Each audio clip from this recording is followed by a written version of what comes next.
Hello dear students, आप सभी का स्वागत है हमारे यूट्यूब चैनल पर। हम आरबीएससी क्लास 12th का जो मॉडल पेपर था मैथमेटिक्स का 2021 के लिए जो बोर्ड ने इशू किया है, हम उसको सॉल्व कर रहे थे। तो हमने पहले पार्ट में एक जो हमारे क्वेश्चन थे 20 क्वेश्चन, जिसमें ऑब्जेक्टिव टाइप के क्वेश्चन थे और कुछ छोटे क्वेश्चन थे जो एक नंबर के थे, उनको हमने सॉल्व किया था। आज हम इसका बी पार्ट सॉल्व करने जा रहे हैं। बी पार्ट में हमारे जो टोटल क्वेश्चन हैं वो लगभग, जो बी पार्ट में क्वेश्चन है वो 12 से लेके 19 तक के क्वेश्चन हैं, उनको हम आज सॉल्व करेंगे। तो पहला जो क्वेश्चन हमें दे रखा है, वो पहला क्वेश्चन क्या दे रखा है कि 2tan tan inverse x plus tan inverse x cube, इसकी आपने वैल्यू फाइंड करनी है। तो इस वैल्यू को कैसे फाइंड करेंगे वो हम देखते हैं। तो इसको फाइंड करने के लिए हम क्या करते हैं, हमने सबसे पहले जो अंदर वाला फंक्शन है tan inverse x plus tan inverse x cube, इसको हम सॉल्व करते हैं by the help of this formula tan inverse a plus tan inverse b. हम इस फार्मूले को अप्लाई करेंगे। तो tan inverse a plus tan inverse b का जो फार्मूला हमारे पास होता है वो क्या होता है, tan inverse a plus B बटे 1 माइनस ए बी। ये हमारा tan inverse a plus tan inverse b का फार्मूला होता है। तो ये फार्मूला हम इस वाले फंक्शन के ऊपर अप्लाई कर देंगे। वो हमें क्या दे रखा है, tan inverse x plus tan inverse x cube. जब हम फार्मूला को अप्लाई करेंगे तो यहाँ ए की वैल्यू एक्स है और बी की वैल्यू एक्स क्यूब है, तो हम रखेंगे तो क्या बन जाएगा, tan inverse a plus B यानी एक्स प्लस एक्स क्यूब बटे 1 माइनस ए इंटू बी यानी 1 minus x into x cube. इसको थोड़ा और सॉल्व कर लेंगे तो ये बन जाएगा tan inverse x plus x cube, नीचे बन जाएगा 1 माइनस एक्स की पावर 4। अब अगर ऊपर से हम क्या करें, ऊपर वाले में से हम x को कॉमन ले लें तो ये बन जाएगा 1 प्लस एक्स स्क्वायर। नीचे हमारे पास जो 1 माइनस एक्स की पावर 4 है उसको हमने a minus b a plus b वाले फार्मूले से तोड़ दिया। यानी हमारे पास जो फार्मूला होता है a square minus b square, उसको हम कैसे लिखते हैं, a minus b into a plus b. उस फार्मूले से हमने इसको तोड़ दिया। 1 माइनस एक्स की पावर 4 को हम लिख सकते हैं 1 minus x square plus into 1 plus x square, वो हमने लिख दिया। जैसे हमने लिखा तो ये 1 प्लस एक्स स्क्वायर आपस में कैंसिल आउट हो जाएगा। हमारे पास बचेगा क्या, tan inverse x plus tan inverse x cube की वैल्यू बच जाएगी tan inverse x upon 1 minus x square. अब इसको हम अपने क्वेश्चन में रखेंगे। हमें क्वेश्चन क्या दिया हुआ था, 2tan inverse x plus tan inverse x cube. तो tan inverse x plus tan inverse x cube की वैल्यू हमने निकाली है tan inverse x upon 1 minus x square. अब हमारे पास ये फार्मूला होता है, tan के अंदर tan इनवर्स एक्स हो तो tan और tan इनवर्स हट जाएंगे, हमारे पास आंसर क्या बच जाएगा, सिर्फ x बच जाएगा। तो हमारे पास ये क्या बचा, 2 को हमने बाहर लिख लिया। इसको हम लिख सकते हैं tan inverse x upon 1 minus x square. ये tan और tan इनवर्स आपस में क्या हो जाएगा, ये जो फंक्शन है वो आइडेंटिटी फंक्शन बन जाएगा और हमारे पास बचेगा क्या, 2 into x upon 1 minus x square. तो ये हमारा आंसर हुआ। ये हमारा पहला क्वेश्चन था। जो दो नंबर के क्वेश्चन हमारे आते हैं, ये हमारा पहला क्वेश्चन था उसमें। अब अगला जो क्वेश्चन है, क्वेश्चन नंबर 13, उसमें हम उसने क्या कहा, इफ़ ए एंड बी हमें दो मैट्रिसेस दे रखी हैं। उन मैट्रिसेस के लिए हमें क्या फाइंड करना है, 3a स्क्वायर माइनस 2b की वैल्यू फाइंड करनी है। तो उसको फाइंड करने के लिए हम क्या करेंगे, हमें जो मैट्रिक्स दे रखी है उसमें सबसे पहले हमें क्या फाइंड करना है, 3a स्क्वायर माइनस 2b।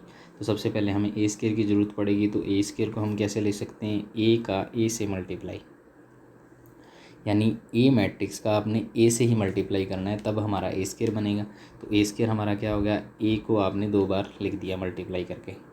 जब इसका मल्टीप्लाई करते हैं तो मैट्रिसेस का मल्टीप्लाई कैसे करते हैं, पहला रो को पहले कॉलम से करेंगे तो पहला एलिमेंट बनेगा, फिर पहली रो को दूसरे कॉलम से करेंगे तो इस मैट्रिक्स का दूसरा एलिमेंट बनेगा, फिर हम दूसरी रो को पहले कॉलम से करेंगे तो हमारा तीसरा एलिमेंट बनेगा, फिर दूसरी रो को दूसरे कॉलम से करेंगे तो हमारा चौथा एलिमेंट बनेगा। तो इस तरह से हमने कर दिया, ये बना गया। पहली रो पहला कॉलम किया तो 2 इंटू 2 प्लस माइनस 1 इंटू 3।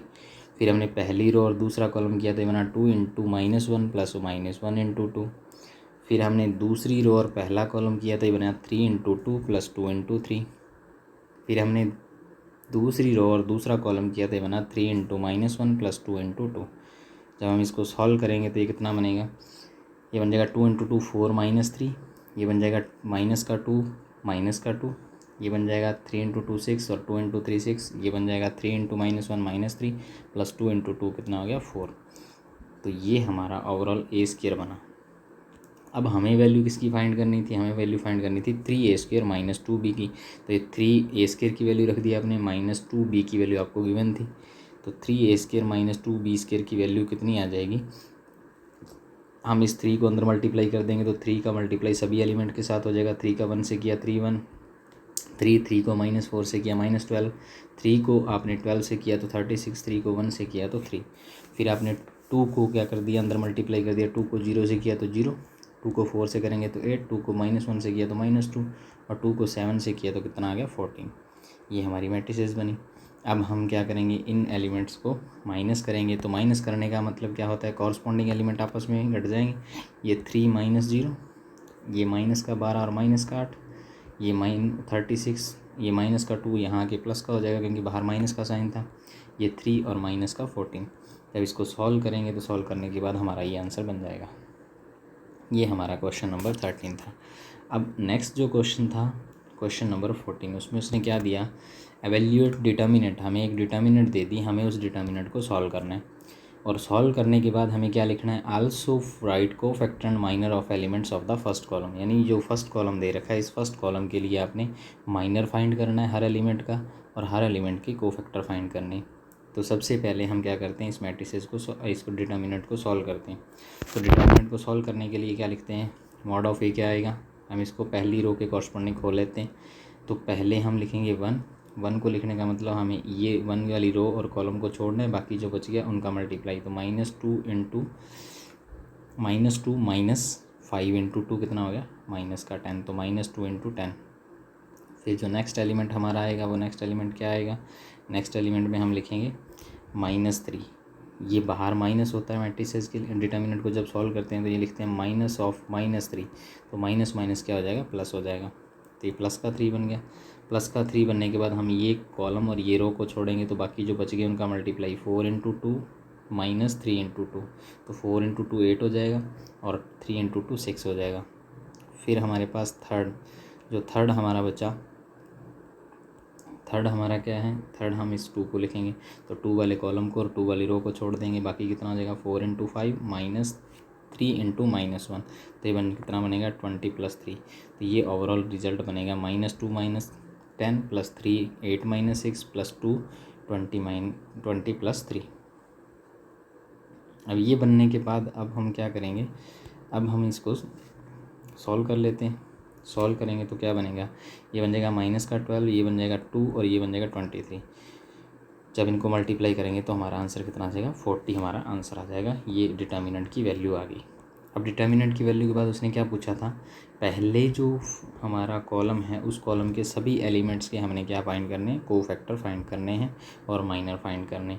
तो कोफैक्टर और माइनर के लिए हम इसको सॉल्व कर लेते हैं। सबसे पहले अगर हम डिटर्मिनेंट को देखें तो डिटर्मिनेंट की जनरल फॉर्म इस तरह से हम लिखते हैं। ये क्या है, ए एक डिटर्मिनेंट है तो इसके element A11 A12 A13 A21 A22 A23 A31 A32 A33। जैसे कोई भी एलिमेंट लिख दिया A32 का मतलब तीसरी रो का दूसरा एलिमेंट। ये लिख दिया आपने 11, इसका मतलब पहली रो का पहला एलिमेंट। तो हमें क्या पूछा है, हमें उसने पहले कॉलम के एलिमेंट्स के लिए पूछा। तो पहले कॉलम के एलिमेंट कौन कौन से हैं, A11 A21 और A31। अब हम अगर माइनर को लिखते हैं तो माइनर को इसके कॉरस्पॉन्डिंग लिखते हैं A11, इसके कॉरस्पॉन्डिंग माइनर A21, इसके कॉरस्पॉन्डिंग माइनर A31। इसी तरह से कोफैक्टर को लिखते हैं हम F से। कोफैक्टर को हम किससे लिखते हैं, F से क्या लिखते हैं F11 और ये होता है F21 और ये हो जाएगा F31। ये हमें वैल्यूज़ फाइंड करनी।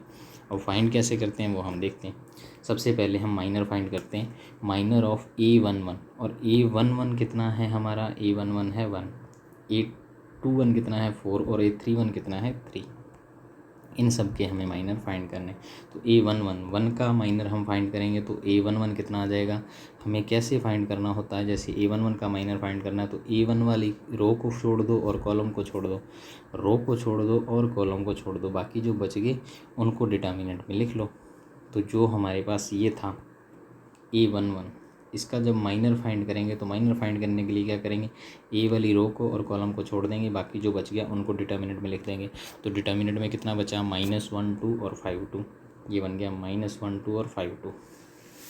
अब इसको सॉल्व कर लेते हैं तो a11 की वैल्यू कितनी आ जाएगी, 2 × -1 -5 × 2, तो कितना हो गया -1 × 2 -2 × 5, टोटल कितना हो गया ये माइनस का 12, तो a11 तो आ गया 12।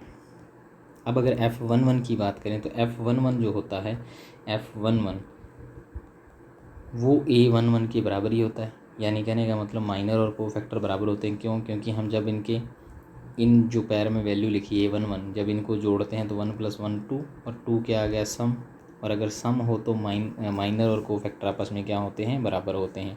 और अगर विषम आ जाए तो विषम आने पर के बाद क्या हो जाता है, कोफैक्टर होता है वो माइनर का नेगेटिव हो जाता है।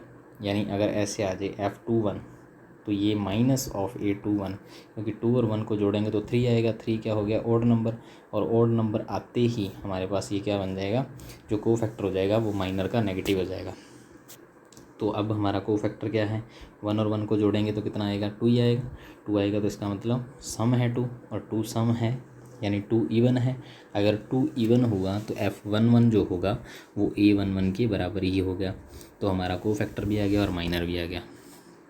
अब हम फाइंड करते हैं माइनर ऑफ a21, और a21 कितना था हमारा 4 था, a21 कितना था हमारा, a21 था हमारा 4।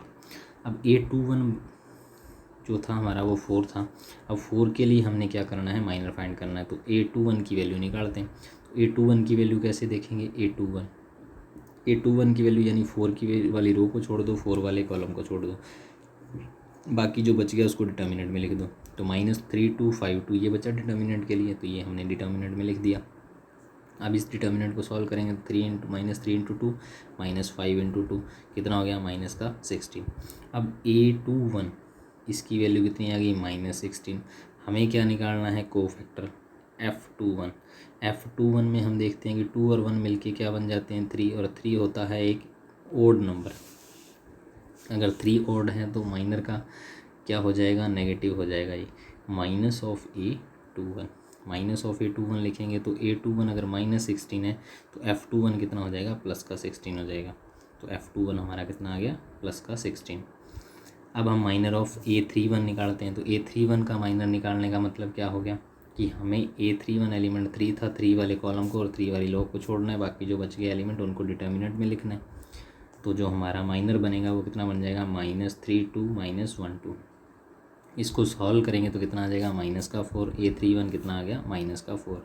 अब a31 -4 आ गया। अब हमें कोफैक्टर देखना है, तो कोफैक्टर कितना आएगा, f31, 3 और 1 को जोड़ा तो कितना आ गया, 4 आने का मतलब कैसा नंबर आया, ये इवन नंबर आया। इवन नंबर आने का मतलब f31 होगा वो माइनर के बराबर ही होगा।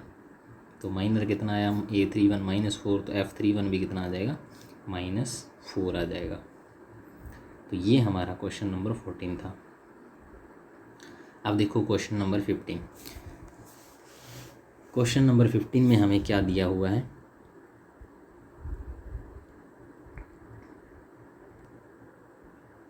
क्वेश्चन नंबर 15 ये बोल रहा है, examine the continuity of function f(x) बराबर x minus greatest integer of x। Greatest integer of x, greatest integer of x का मतलब क्या होता है कि अगर हम मान लो ये ग्रेटेस्ट इंटीजर निकालना है किसी भी फंक्शन का, तो ग्रेटेस्ट इंटीजर का मतलब होता है इंटीजर वैल्यू आएगी। जैसे हमारे पास आ गया कोई फंक्शन 3.4। अब 3.4 का मतलब कितना होता है, अगर 3.4 है तो हमें इसका इंटीजर पार्ट लेना है। इंटीजर पार्ट कितना है, 3। अगर यहाँ पे होता 4.4 तब हमारा आंसर कितना आ जाता, 4। अगर ये हमारा होता इस तरह से 1, तो इंटीजर कितना आएगा, 1 ही आएगा। और अगर ये मान लो होता 0.9 का मतलब इसका इंटीजर कितना, ग्रेटेस्ट इंटीजर कितना आ जाएगा, 0 आ जाएगा। अगर ये ऐसा होता 3.9 तब इसका इंटीजर पार्ट कितना होता, 3। तो ये होता है ग्रेटेस्ट इंटीजर। अब इसकी हमें कॉन्टीन्यूटी चेक करनी, इस फंक्शन की कॉन्टीन्यूटी चेक करनी, तो इसको हम कैसे करेंगे, देखिए ज़रा। तो अब हमें फंक्शन दे रखा है f(x) बराबर x minus greatest integer of x। इसकी x बराबर 3 पे आपने कॉन्टीन्यूटी चेक करनी है। x यहाँ पे ग्रेटेस्ट इंटीजर फंक्शन है, तो सबसे पहले हम बात करते हैं कॉन्टीन्यूटी। कॉन्टीन्यूटी के लिए क्या करना पड़ता है हमें 3 चीज़ें फाइंड करनी पड़ती है। एक तो लेफ़्ट हैंड लिमिट, एक राइट हैंड लिमिट और एक x बराबर 3 पर फंक्शन की वैल्यू। ये 3 चीज़ें हमें निकालनी पड़ती हैं। तो सबसे पहले अगर लेफ़्ट हैंड लिमिट की बात करें तो वो क्या होती है, limit h tends to 0 f3 minus h, यानी ये आपका पॉइंट 3 है, इसके ऊपर आपने कॉन्टीन्यूटी चेक करनी है। तो लिमिट आप 2 तरह से निकालोगे, एक तो आप 3 प्लस h पर, ये हो जाएगी राइट हैंड लिमिट, और एक 3 माइनस h पर, ये हो जाएगी आपकी लेफ़्ट हैंड लिमिट। तो हम निकालते हैं limit h tends to 0 f3 minus h आपने फाइंड करना है, और limit h tends to 0 f3 plus h find करना है, और x बराबर 3 पे फंक्शन की वैल्यू फाइंड करनी है। अगर ये तीनों बराबर आ जाएंगी तब तो हमारा फंक्शन कॉन्टीन्यूस हो जाएगा, अदरवाइज़ हमारा फंक्शन डिसकॉन्टीन्यूस रहेगा। तो हम देखते हैं इसको। तो सबसे पहले हम क्या करेंगे, x बराबर 3 पर फंक्शन की वैल्यू फाइंड करते हैं।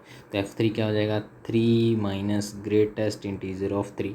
अब 3 माइनस ग्रेटेस्ट इंटीजर ऑफ 3 का मतलब ग्रेटेस्ट इंटीजर ऑफ 3 का ग्रेटेस्ट इंटीजर 3 रहेगा, तो ये बन जाएगा 3 माइनस 3। तो f3 की वैल्यू कितनी आ गई, 0 आ गई। अब हम लेफ्ट हैंड लिमिट की बात करते हैं। तो लेफ्ट हैंड लिमिट क्या आ जाएगी, limit h tends to 0 f3 minus h, यानी फंक्शन में जहाँ जहाँ पे x है वहाँ हम 3 माइनस h कर देंगे और limit h tends to 0 put कर देंगे। तो हमारा फंक्शन क्या था, x minus greatest integer of x। तो x की जगह आपने लिमिट क्या, x की जगह क्या पुट करना है, 3 माइनस h। तो आपने 3 माइनस h पुट कर देना है और आगे लगा देना है लिमिट h टेंस टू 0। तो हमने इस तरह से लिख दिया, limit h tends to 0 3 minus h minus greatest integer of 3 minus h। अब 3 माइनस h का मतलब क्या हो गया, 3 माइनस h का मतलब हो गया 3 से थोड़ा कम, और 3 से कम का मतलब 2.999 कुछ भी हो सकता है। तो इट मीन्स 2.99 का ग्रेटेस्ट इंटीजर क्या रहेगा, 2 रहेगा। तो ये हो गया हमारा 3 माइनस h का जो ग्रेटेस्ट इंटीजर रहेगा वो कितना रहेगा, 2 रहेगा। तो ये बन गया 3 माइनस h माइनस 2। अब 3 माइनस 2 कितना हो गया, 1 माइनस h।